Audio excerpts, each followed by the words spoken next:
That's how it goes. I find it so hard. Olá galera, sejam bem-vindos para mais um vídeo. E o vídeo de hoje nós vamos falar sobre a evolução histórica da família e o lugar que a mulher ocupava nessa sociedade. Yeah, everybody knows. And I can feel your body shaking every single touch.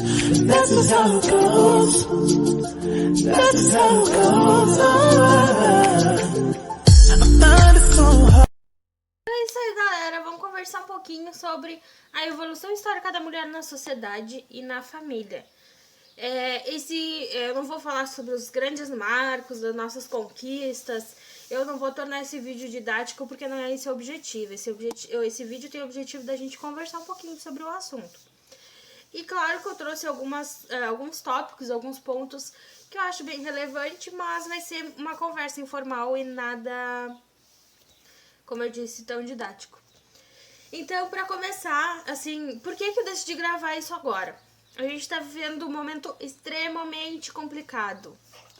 O país tá uma loucura, tá todo mundo só pensando em religião, em pandemia, em economia e estão estão regredindo sobre alguns assuntos, sobre algumas coisas, e eu não tenho me agradado com isso.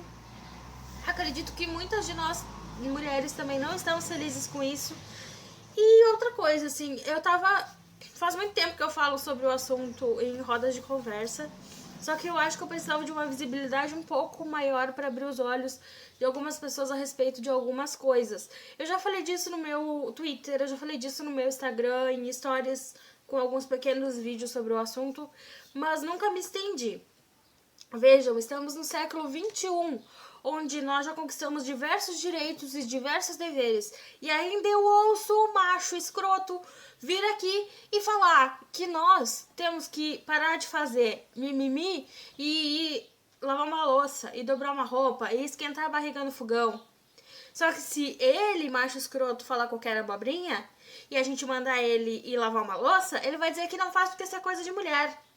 Se um homem apanha numa briga, eles dizem, tu tava brigando como uma mulherzinha? Nós ainda somos denegridas diariamente.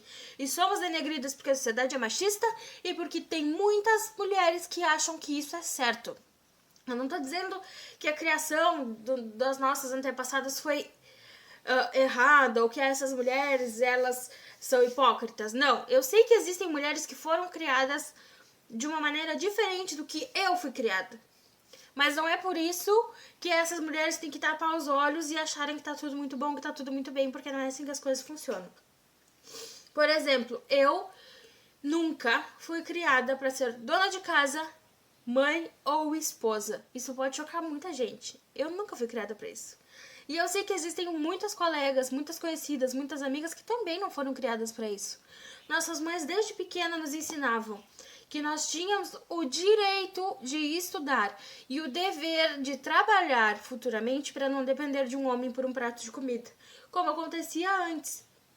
Por exemplo, lá nos primórdios da sociedade, ninguém legislava sobre o assunto casamento, família, mulher-homem.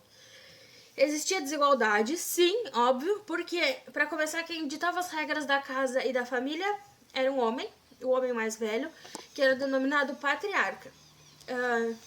E esse homem, ele ditava todas as regras, todas, inclusive com quem que os membros daquela família deveriam se relacionar, porque eles se relacionavam todos entre si, era com uma linhagem pura, digamos, e eles se relacionavam todos entre si, e aquele homem que ditava isso, aquele homem que mandava na maneira que tu devias criar o teu filho, na maneira que tu devias tratar a tua esposa, né?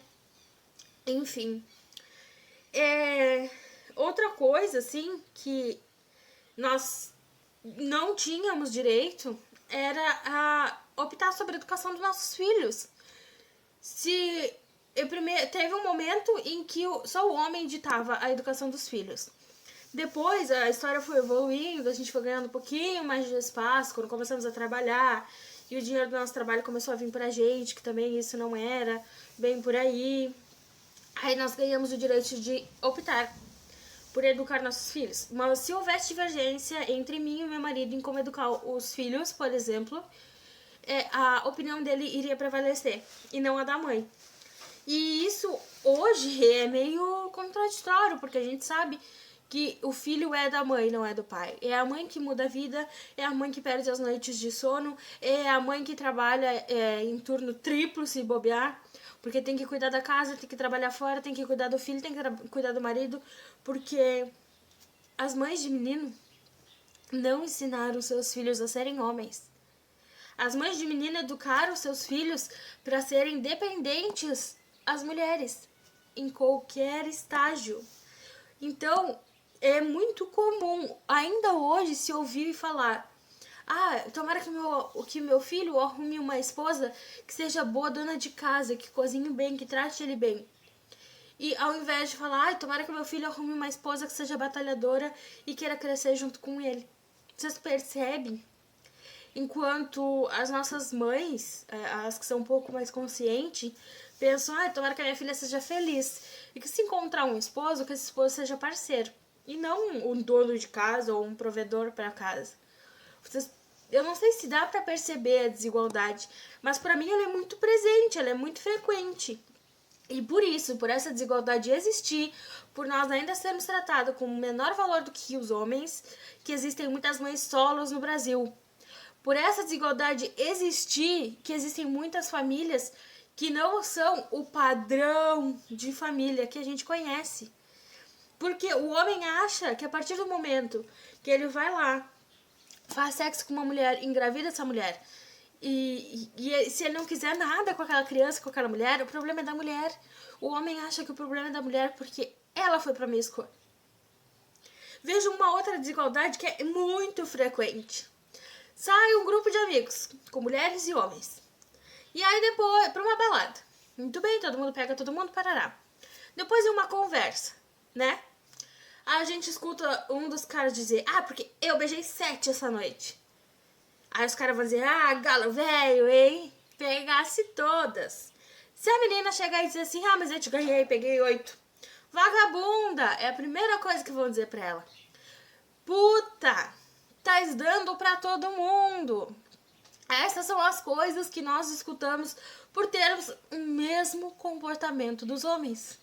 Se eu hoje engravidasse e dissesse pro meu marido: eu vou gerar, vou dar à luz e tu crias. E quando o bebê nascesse, entregasse no colinho dele com as bolsinhas e dissesse: tchau, tô indo embora, te pago pensão todo mês, eu ia ser a víbora. Eu ia ser a mulher sem coração, a mulher que não pensa na família. Se ele fizer isso, que é o que acontece com a maioria das pessoas na nossa sociedade, vão só dizer: ele não quis, né? Ele não estava preparado. Ela é que resolveu engravidar, porque a mulher sabe quando quer engravidar. Engravidou pra prender ele, olha aí, tomou no cu. Essas são as verdadeiras coisas que a gente escuta. E se o meu marido, por acaso, optasse por criar o nosso filho sozinho, ele ouvia assim: nossa, parabéns, você é um paizão, nossa, parabéns, você é o cara, porque eu, na sua situação, não conseguiria. Agora, existem 1 milhão de mães solos no nosso país e eu não vejo uma vez na vida alguém ir lá e dizer assim: cara, parabéns por tu ter trabalho fora, o teu trabalho de casa, cuidar dos teus filhos e não deixar que falte nada pra eles. Porque, sejamos sinceros, essas pensõezinhas que esses pais dão pros seus filhos, achando que tá sustentando a ex-mulher, é ridículo.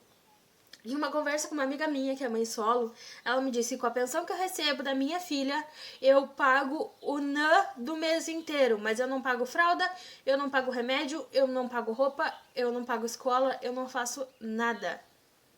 E eu escutei o outro lado e o cara disse: porque eu tô sustentando ela. Ela tá de unha feita, cabelo arrumado, porque eu que pago. Eu dou 200, 300 reais e se ela vir me pedir mais, eu ainda dou. Eles acham que eles têm que pagar isso porque isso vai suprir a alimentação da criança e que eles não precisam ter obrigação com mais nada. Agora, se fosse nós mulheres a fazermos isso, Ou se nós decidíssemos cobrar o tempo que a gente demanda, cuidando de filho, cuidando de casa e cuidando de marido, eles não iam gostar. Então vocês conseguem entender, vocês conseguem perceber o quanto nós ainda estamos atrasados na evolução, o quanto nós ainda somos inferiorizadas nesse mundo. Gente, há pouquíssimo tempo atrás, nós éramos consideradas incapazes, tratadas como crianças ou como pessoas com doenças mentais. Nossos maridos detinham o nosso dinheiro, nossas joias, tudo que era da gente. Eles controlavam. Vocês entendem o quanto isso é absurdo? E era assim. E aí alguém foi lá, lutou e disse, não vai mais ser assim, porque elas são pessoas de direitos e deveres como os homens. Quando a gente lê que tem igualdade lá na Constituição, quando a gente lê que tem equidade lá na Constituição, a gente sabe que deveria ter sim. A gente sabe que melhorou muita coisa sim. Mas também a gente sabe que não existe. A gente sabe que não é por aí. Que a gente ainda vai demorar muito tempo para ter igualdade e equidade com eles. Porque às vezes eles dizem, mas vocês menstruam, vocês ficam de TPM, vocês engravidam, então vocês ganham menos por isso. Gente, eu tô menstruada, mas eu tô indo trabalhar.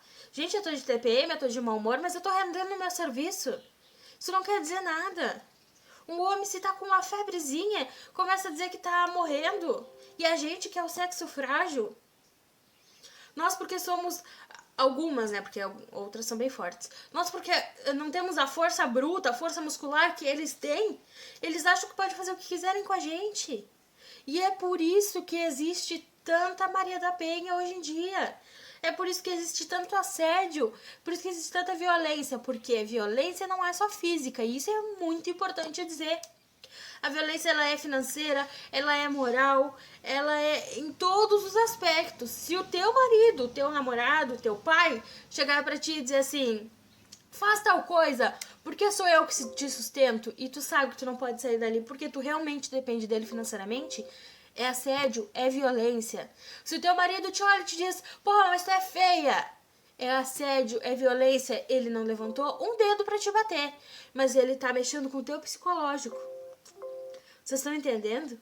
O quanto a gente tem que ver as coisas veladas que tem dentro de um relacionamento e de uma sociedade machista como a nossa?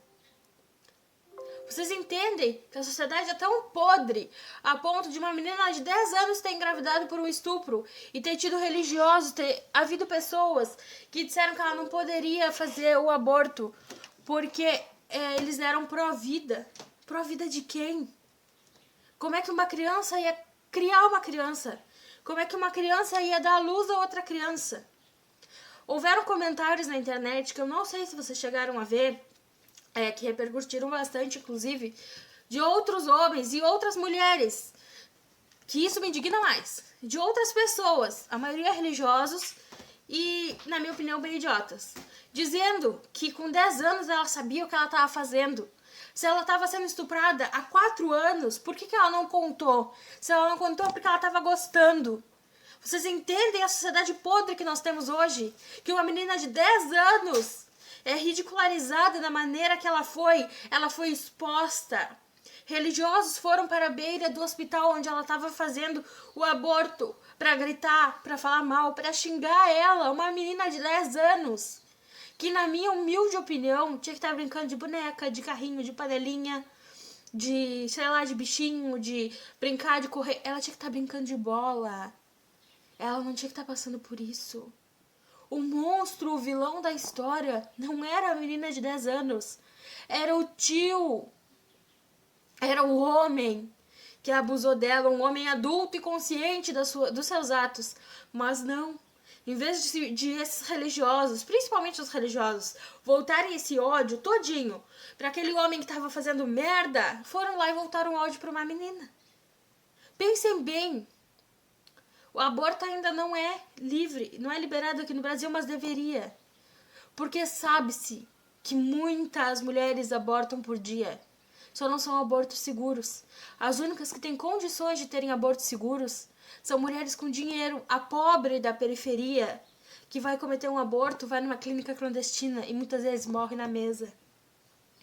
Eu não tô dizendo que eu sou a favor ou que eu sou contra o aborto. Até porque eu tenho a minha ideologia a respeito de tudo isso. Mas vejam, o corpo é nosso. Se eu hoje quiser, é uma comparação idiota, mas se eu hoje quiser raspar minha cabeça no zero, ninguém tem nada a ver com isso. Então, se eu hoje quiser cometer um aborto porque eu fui abusada ou porque eu simplesmente não desejava aquela gestação, é meu direito fazer isso. É meu direito como mulher. O homem, o outro, a outra, a religião, ninguém tem o direito de interferir nisso. Nós, mulheres, somos, sim, pessoas de direitos e deveres que devem ser ouvidas. A nossa opinião não é inferior à de um homem. O nosso salário também não deveria ser. Então eu deixo aqui o meu desabafo. Não foi o vídeo do jeito que eu planejei, com os tópicos que eu planejei, porque eu acabei me emocionando, falando um pouquinho mais do que eu deveria, mas eu acho que eu consegui passar um pouquinho do meu recado pra vocês, que é o quanto a sociedade ainda é podre.